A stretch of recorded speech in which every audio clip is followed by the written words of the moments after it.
Curhat Sri Mulyani, lukisannya dijarah pria berjaket merah. Rumah dijarah seperti pesta.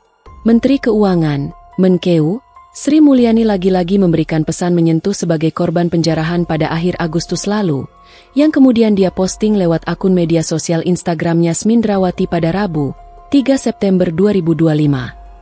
Sri Mulyani menyesalkan penjarahan yang terjadi di rumah pribadinya, di kawasan Bintaro Sektor 3 A Tangerang Selatan, Minggu, 31 Agustus 2025. Menurut dia, peristiwa itu menandakan hilangnya akal sehat dan runtuhnya rasa peri kemanusiaan, menimbulkan histeria intimidatif yang kejam.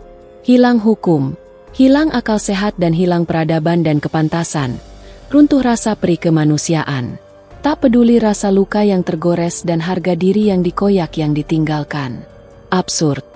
Tulis Sri Mulyani dikutip melalui akun Instagramnya, Rabu. Melalui akun Instagramnya, bendahara negara itu memposting seorang pria yang mengenakan jaket merah, lengkap dengan helm berwarna hitam tengah membawa lukisan hasil penjarahan di rumah Sri Mulyani. Menurut Sri Mulyani, lukisan itu merupakan lukisan cat minyak bunga yang dilukis di atas kanvas berukuran cukup besar. Namun, laki-laki itu tetap membawanya dengan tenang, tidak peduli seberapa besar kenangan yang tertuang dalam setiap coretan kuas di kanvas tersebut.